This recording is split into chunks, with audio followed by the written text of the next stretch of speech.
voice here. Kevin Carter over Skype. Kevin Carter, good afternoon, sir. How are you feeling, man? I'm feeling good, wearing my black tux, apparently.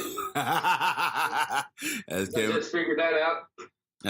As Kevin figured out, we do have a sponsor through Anchor. And I figured it out over Twitter. Twitter. Somebody going, y'all got a sponsor. I'm like, no, I don't.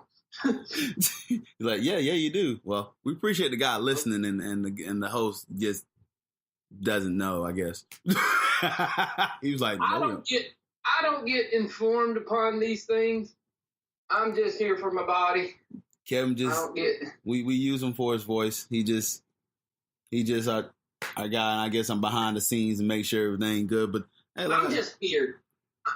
I'm just here whenever I get a phone call saying, "Hey, ready?" And then that's it. That's when I show up. Exactly. We was gonna do it. Other than that. See, yeah, we was gonna do it yesterday, but Kevin got out pretty late, so it's called work, Cortez. I know, and it's called work where I had to go to work myself. So that's why I say he got out a good time today. So let's say, hey, let's go ahead and knock this bad boy out. So there's a lot going. I left work as Florida got done beating Arkansas. See, that was fine. Perfect. So, oh yeah, March Madness coming up here. With that win, they're in. So nice. I was like, just win this stupid game so y'all can get in the tournament and I'll be all right. And they won and they're in. They'll probably be in the tournament now. Are you doing a bracket? No. I will probably do a bracket, but I will admit that I ain't watched like... You don't even know who's what, when, where, how, why. You ain't lying. That's what I was about to say. You're calling me going, okay, who in this game should I pick? So...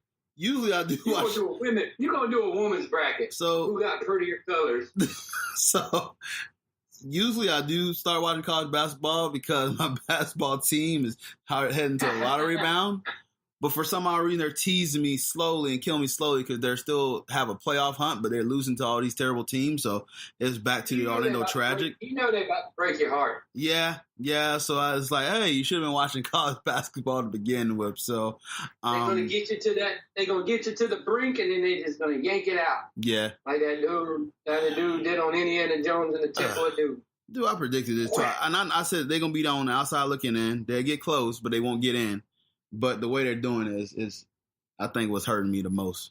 They're but I can talk. They're screw basketball right now. There's so much going on in football, and we're going to talk about that because if I go on basketball, I'm going to be sounding like Kevin off the air. Why? My team's in the playoff again.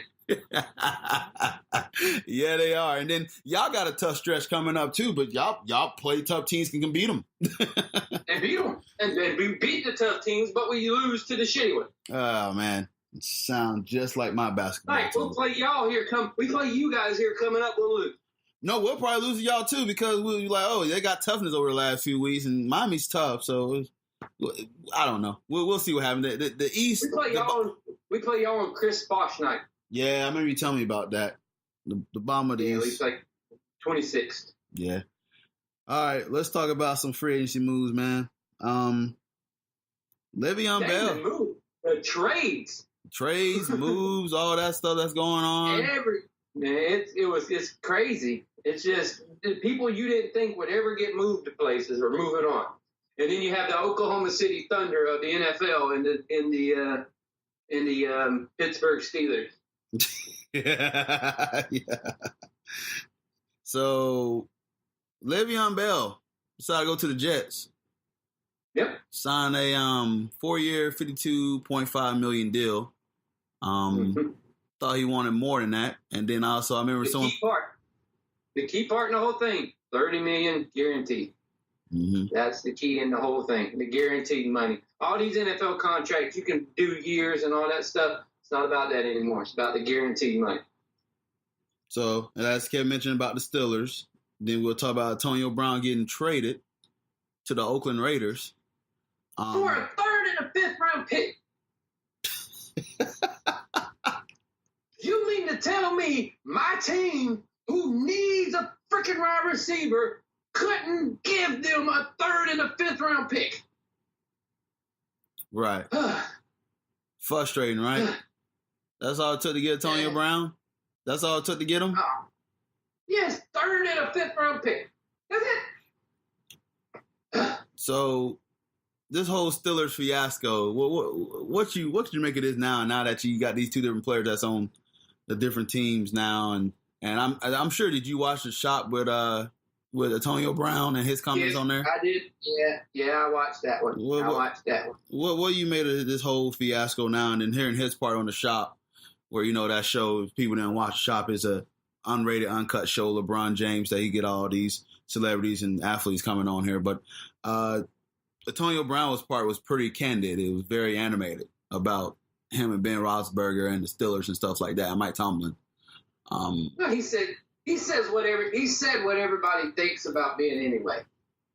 He said exactly what everybody thinks about Ben anyway. Mm-hmm. That he's just that way he is, and he thinks he's above everybody else, and he thinks he's that team. The thing about Pittsburgh as a whole, that team as a whole, and the organization is Pittsburgh always had the mindset that one person is not bigger than the team. You know what I mean?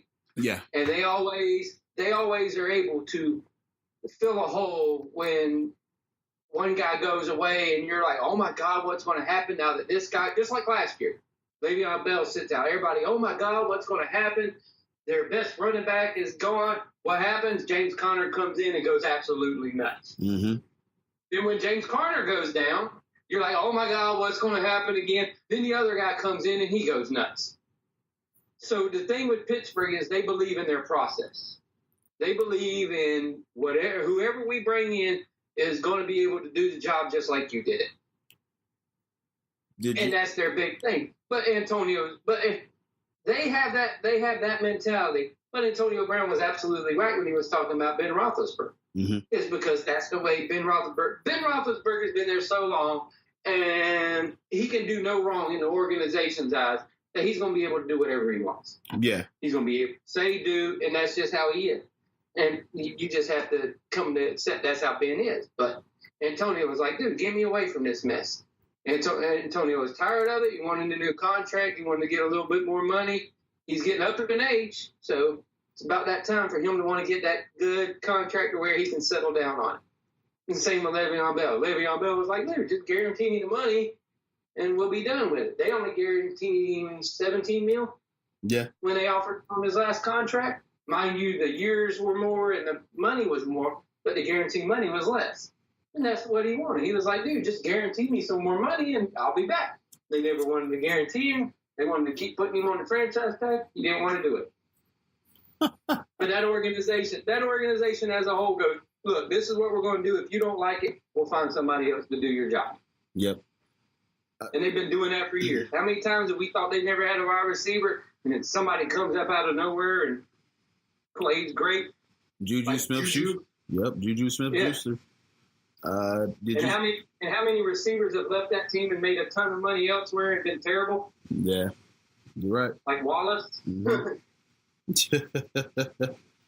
But that's just the way that team is. That's just the way that team and that organization is. So Juju Smith-Schuster's Instagram post had a picture of him catching a touchdown saying, it's my time now, with Antonio Brown in the background. And there's been speculation that was the game that Antonio Brown was upset about a play that was ran for him, and it went to Smith because he was open. And so I guess Antonio Brown had this big outburst on the sidelines. So apparently that was a post kind of taking a stab at, Antonio Brown. A lot of people speculating that because, of course, they really don't see eye to eye, and everybody speculating they don't follow each other on Instagram and Twitter no more. All the whole funny social media stuff. But nonetheless, it is Juju Smith-Schuster's time to But quick, name me the two positions in football that are most diva-esque. Want to say wide receiver and running back? That's my guess. It's wide receiver and corner. Okay. The two guys that are always out there on the island by themselves and everything, those are the guys that are the two most diva positions in football, is wide receiver and cornerback. Those guys are almost the most diva. So, when have we ever heard about a tight end pouting because he don't get the ball thrown to him. Yeah, true. You don't.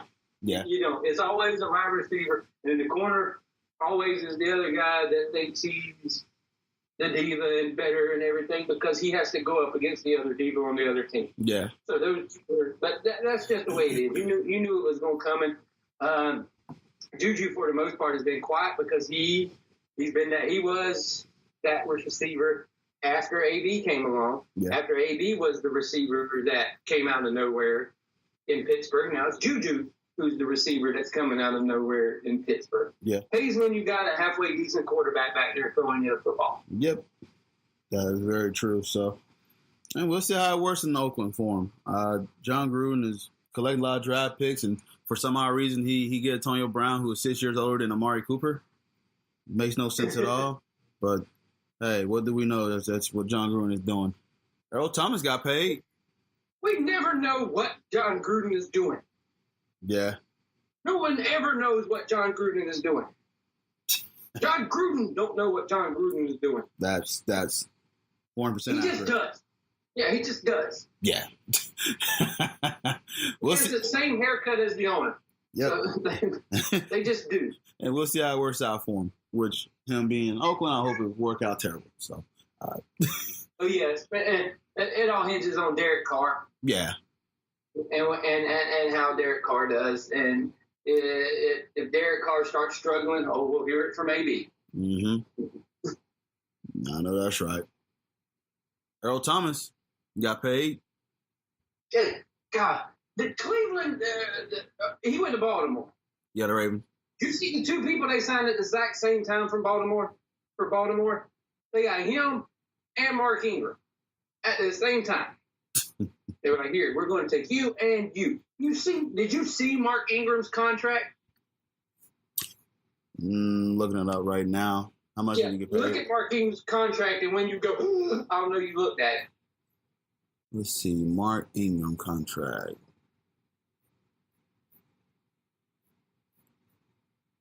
Still trying. It's going to blow your mind. It's going to blow your mind that a guy that was a 1,000-yard rusher and a Pro Bowler is getting paid this amount of money. 3 year, $15 million? That's it. They got that dude for a bargain, bro. That's it. Baltimore is about to run the football, and that's all they're going to do. Oh, yeah. Lamar Jackson, him. They don't even need wide receivers. They're going to come out in 4 tight end set. They're going to line up in a 4 tight end set. They basically are just going to run the Georgia Tech offense. And poor Lamar Jackson is going to get killed. The run ball is done. So stack up on running backs and just run the football. That's what they're going to do in Baltimore. And they're going to play defense like they usually do. But Earl Thomas getting paid this much, huh? What do you think about that? It's $32 million guaranteed, 4 year, $55 million contract. It was Earl's time to get paid. We all know he was leaving. He was leaving Seattle. It was time for him to go. The Legion of Boom has finally went boom, and all of them are gone. Mm-hmm. But yeah, Earl getting paid like that, it didn't surprise me at all. I was just surprised he didn't go to Dallas.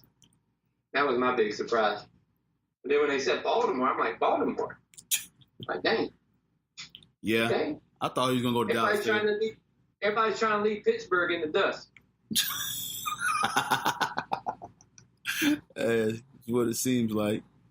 But that's what it is. I think the teams in that division see that Pittsburgh is vulnerable. Mm-hmm. So they're trying to up their games because they see that the big dog that's been there for a while is slowly losing its fangs. So they're like, hey, let's start stacking up and see what we can do. Man. Especially Cleveland.